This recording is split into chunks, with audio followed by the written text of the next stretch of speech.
Magandang araw mga bata! Ako si Ma'am Regine, ang teacher mo sa math.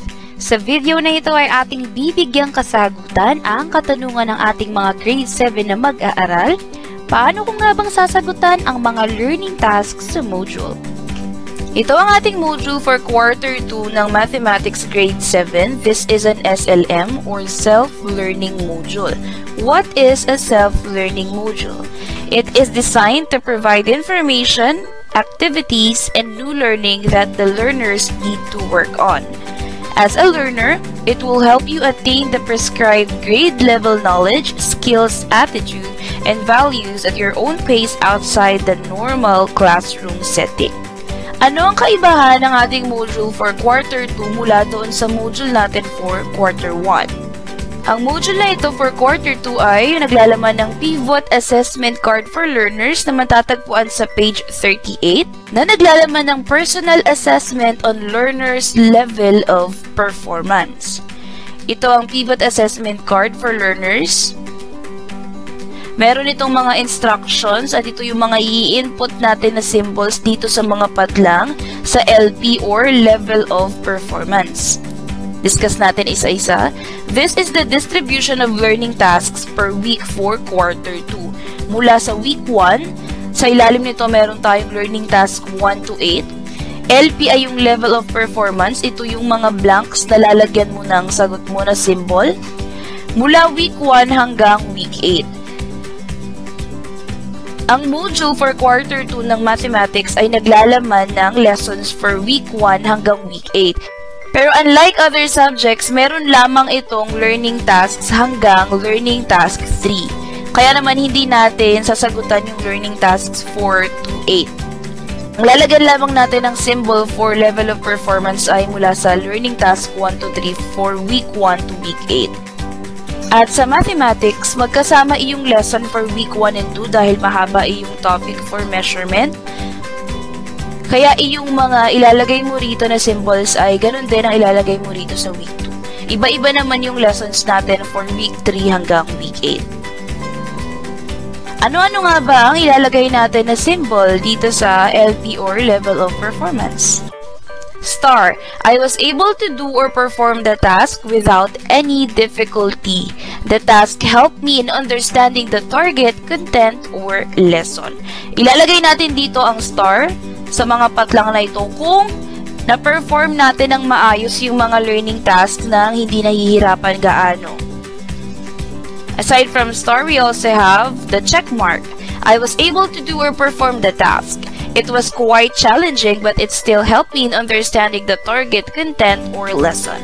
Kung hindi star ang ating ilalagay, pwedeng check mark. It means na nagawa mo rin iyong performance task, itong mga learning task na nandito sa ating module. However, nahirapan kang sagutan ito.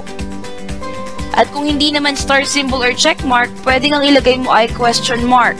I was not able to do or perform the task. It was extremely difficult. I need additional enrichment activities to be able to do or perform this task. Kung hindi natin ilalagay ang star or check mark dito sa mga patlang sa level of performance, pwede naman na check mark ang ilagay natin. It means na hindi na-perform yung task kasi sobrang nahihirapan ng bata. Isa pang feature ng module natin for second quarter na wala sa quarter 1 ng Mathematics ay ang quarter 2 ay merong answer key. Ito ay makikita natin sa page 39. Dahil ito ay self-learning module, it is expected that the learners will be learning from the module. Babasahin nila yung content and then sasagutan nila yung mga performance task. After nilang magsagot ay sila din yung mag-a-assess sa sarili nila. Sila yung mag-check ng kanilang sagot kaya merong sagot sa likod. At dahil may answer key ang module na ito for second quarter ng Mathematics, ito ay nagtatanong ng how and why. So instead of just giving out the answers, you will be asked how. Paano mo nakuha yung sagot? How did you arrive with the answer? How? Show your solution. Why? Bakit ito ang sagot? Explain in 1 to 2 sentences. Kaya para sa mga videos natin kung paanong sasagutan ng learning tasks, ilalagay natin kung paanong sinasagutan ang how. We will be showing the solutions and why, explaining the answer.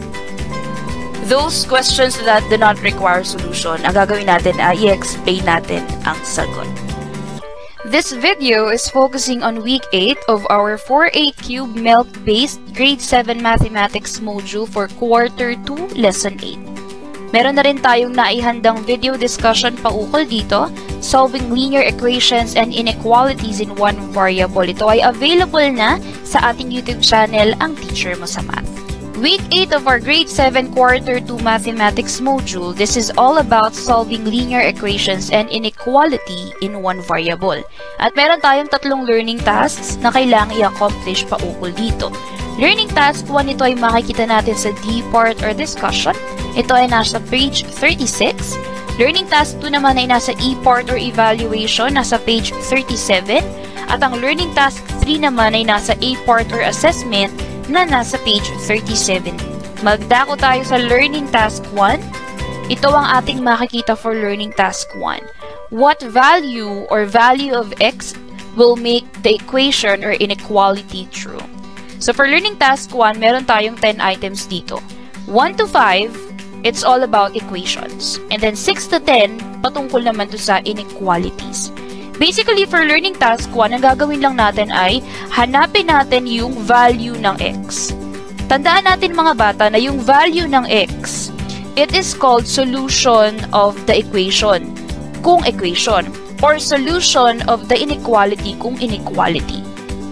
Ibig sabihin, kapag nakuha na natin yung value ng x, following the properties of equations and inequalities, pag sinubstitute natin yung nakuha nating value ng x dito sa mga unknown variable na ito na ang ginamit ay x, magiging true yung statement. Say for example, for equation, dapat kung ano yung value ng constants na nandito sa kanan, dapat iyon din yung value ng mga may kasamang variable. Dapat equal or pantay since equation sila.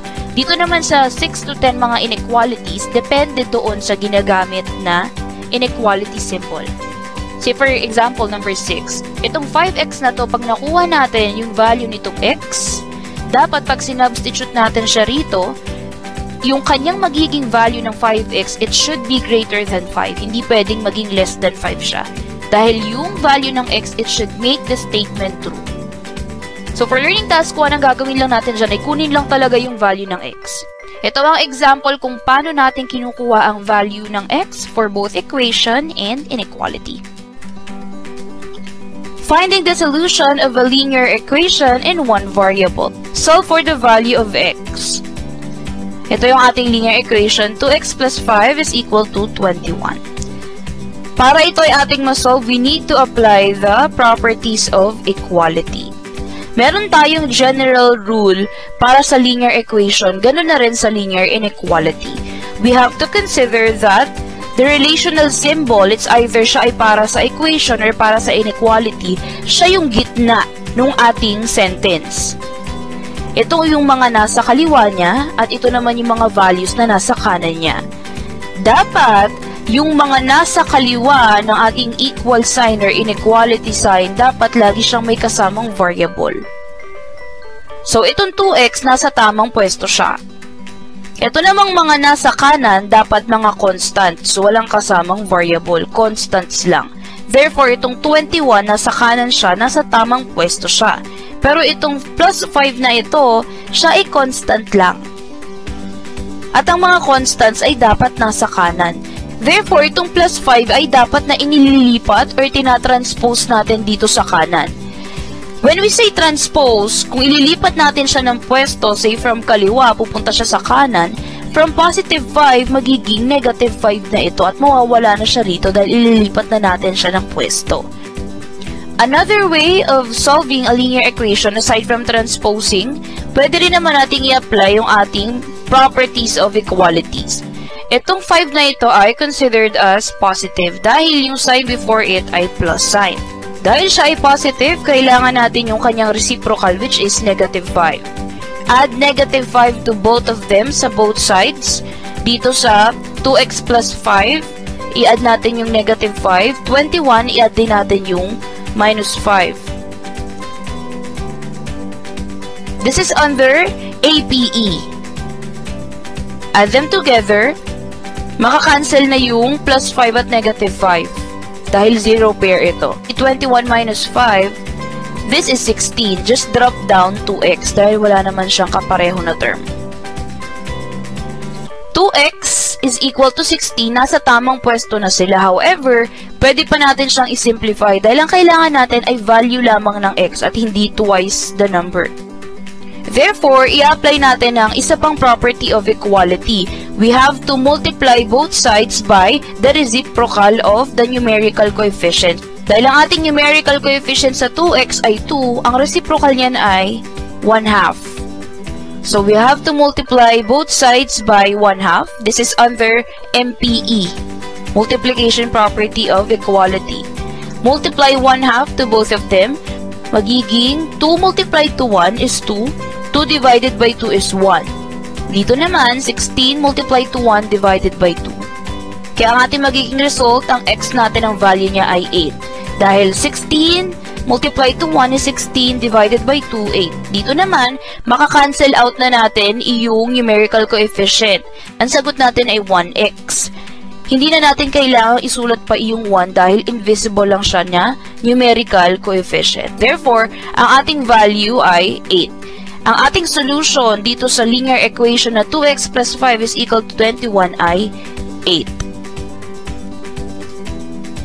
To find out kung talagang 8 nga ba yung solution of the equation nitong linear equation natin na ito, we need to check by substitution. Itong value ng x na ito ay papalitan na natin ng 8 and then proceed with the process. Therefore, itong x na ito, yung unknown variable na ito, yung kanyang value daw ay 8, substitute natin, magiging 2 multiplied to 8 plus 5 is equal to 21. Perform the operation. 2 multiplied to 8 is 16 added to 5. 16 plus 5 is 21. Dahil equation ito, dapat both sides ay pareho ng value. Since pareho silang 21, therefore, ang root of the equation or solution of the equation for this specific linear equation ay talagang 8. Finding the solution of a linear inequality in one variable. So, for the value of x, we have here x over 3 plus 4 is greater than or equal to 5. So, ito yung ating ginamit na inequality symbol. Una natin gagawin ay simplify natin itong ating given by applying the property of inequality MPI. Itong x over 3, this is in a fraction form. Therefore, ang ating gagawin ay to multiply both sides by its reciprocal, which is 3.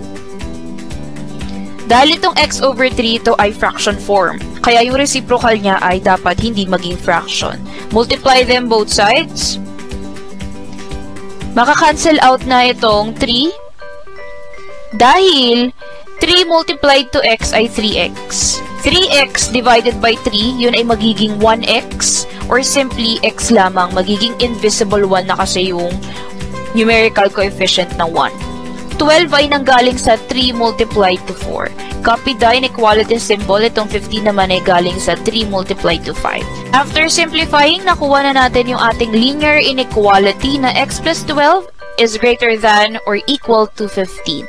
Next natin gagawin, katulad ng ginagawa natin sa linear equation, lahat ng nasa kaliwa ng ating inequality symbol, dapat ito ay may mga kasamang variable at lahat naman ng constants ay nasa kanan niya. Therefore, itong x ay tama na yung kanyang pwesto. Tama rin ang pwesto nitong 15 dahil constant siya. Pero itong positive 12 ay dapat na nandito sa kanan. Let's apply another property of inequality API. Ang reciprocal ng positive 12 ay negative 12. So, we need to add it both sides. Nakakancel na ito dahil ito ay 0 pair. Ang magiging result natin ay x, just drop it down. 15 minus 12 is equal to 3. Kaya ito na yung ating magiging solution. X should be greater than or equal to 3. Ito yung ating magiging solution for this linear inequality. Let's have another example. X plus 5 is greater than 3x minus 3. Simplify natin ito, ilipat natin sa tamang pwesto. Lahat ng nasa kaliwa ay may mga kasamang variables. Lahat naman ng nasa kanan ng inequality symbol, itong laging gitna natin. dapat mga constants lamang yung nasa kanan. To do so, apply tayo ng property of inequality, API. Unahin na muna natin ito. Itong positive 5 ay isang constant, so dapat nandito siya sa kanan. Therefore, we need to add its reciprocal to both sides, negative 5. Ang positive 5 at negative ay makakancel out dahil ito ay magiging 0 pair. Ito na ay magiging x is greater than 3x minus 8. Drop down lang yung x, drop down 3x. And then, combining negative 3 and negative 5 together, ito ay magiging negative 8 because negative 3 plus negative 5 is equal to negative 8. Or pwede rin naman na negative 3 minus 5. Dahil magkaiba sila ng sign, change the sign of the subtrahend and then proceed to addition. Yung positive 5 magiging negative na. And then, yung minus sign magiging plus sign, kaya magiging negative 3 plus negative 5 talaga siya. X is greater than 3x minus 8. 3x ay naliligaw pa rin. Dapat mailipat natin siya sa kaliwa. Kaya another API tayo. Add both sides ang negative 3x. Ito ay ang reciprocal ng positive 3x. 3x plus negative 3x makakancel out. 0 pair na ito. At ang ating magiging sagot ay negative 2x is greater than negative 8. Negative 2x dahil x plus negative 3x. Magkaiba sila ng sign. Therefore, we need to subtract their absolute values.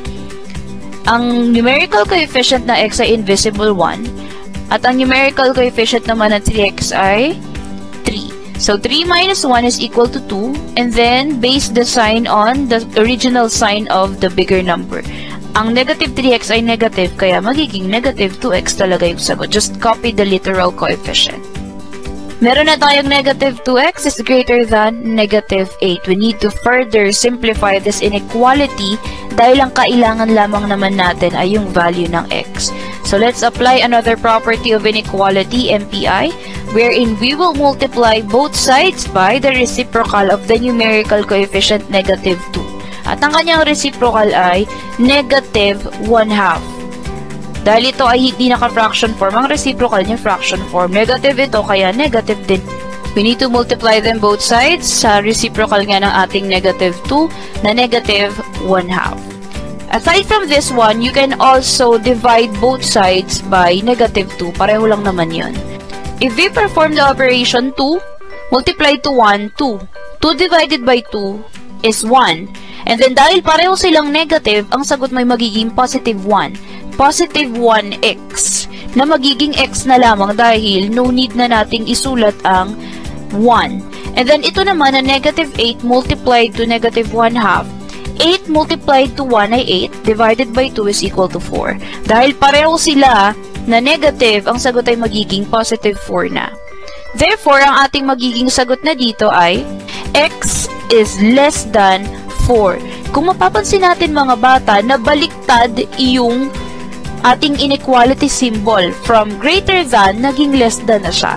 Yun ay dahil ang ating ginamit na reciprocal ay negative.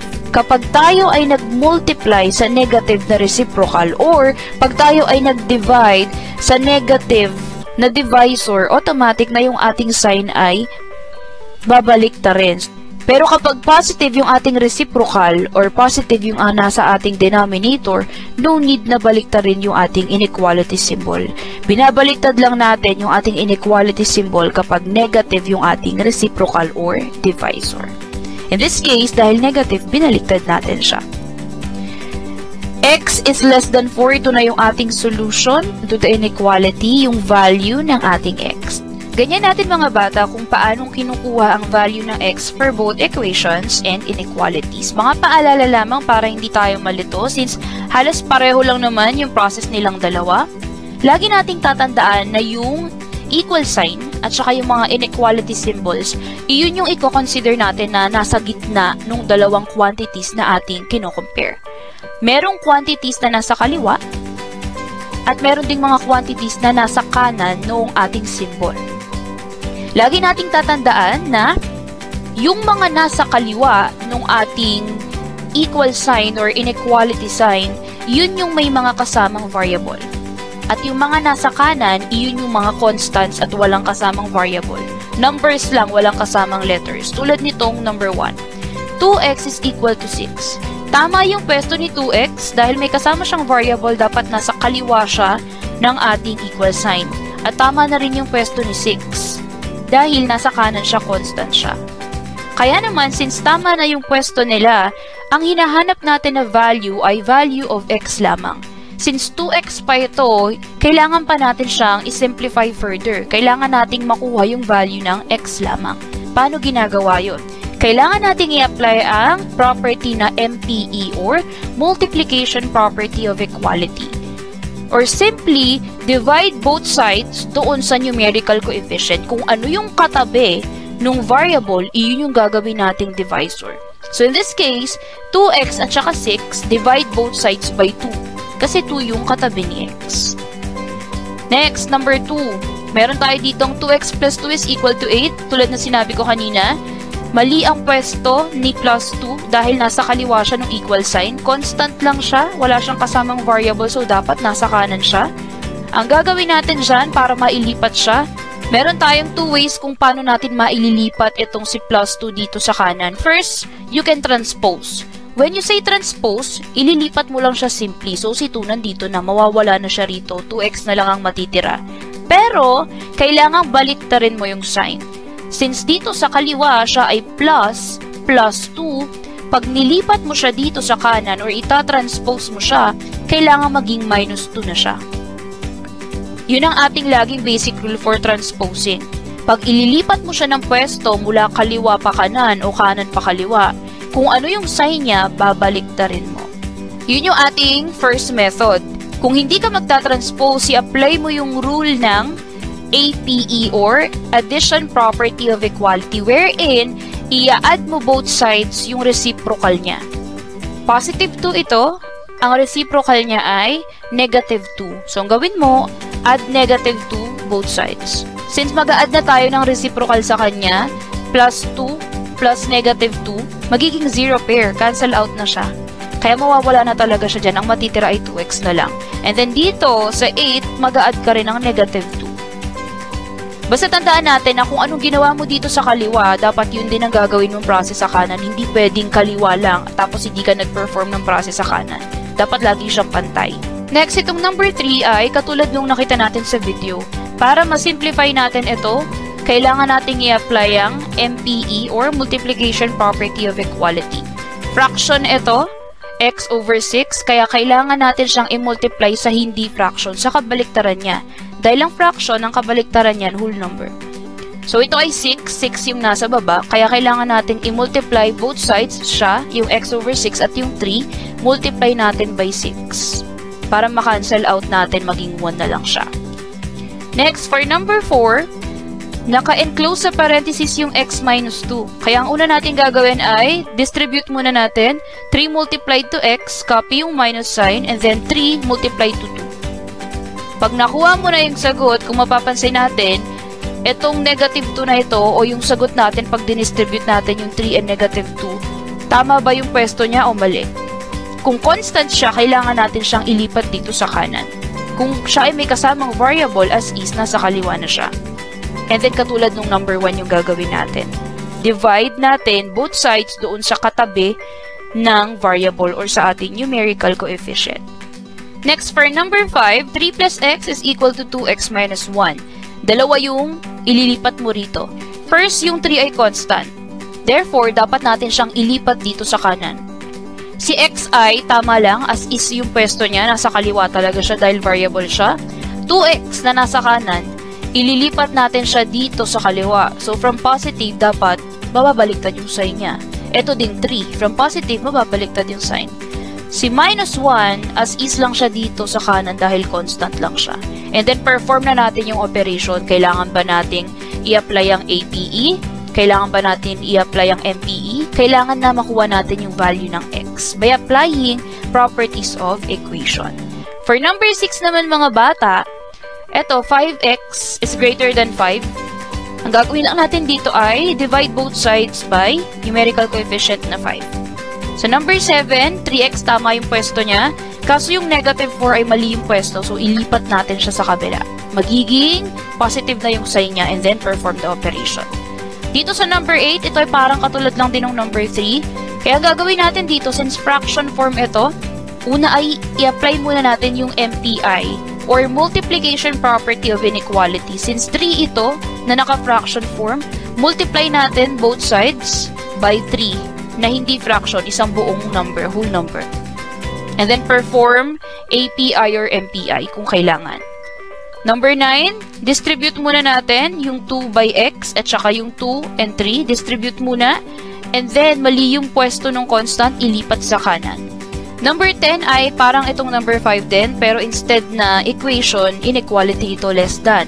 Yung 5, mali yung pwesto niya. So, from positive, ililipat mo siya sa kanan, mag-iiba yung sign. Tama naman yung pwesto ng x, pero yung 2x, mali yung pwesto niya. So, kailangan natin siyang ilipat dito sa kaliwa, mag-iiba yung sign niya. Negative 1, tama naman yung pwesto, so as is. And then, perform the operation, apply the properties of inequality. Dito, for learning task 1, you need to show your solution tulad nung napanood natin sa video. That's it for our video for today, mga bata. Hangad ko na natutunan nyo kung paano nga bang sasagutan ang mga learning tasks sa Module 4, Quarter 2. Subscribe to my YouTube channel and Teacher Mo sa Math for more Grade 7 Mathematics contents. Also, like and share this video para mas marami pa akong mga batang Grade 7 na tulad mo ang maabot at maturuan dahil ako si Ma'am Regine, ang Teacher Mo sa Math.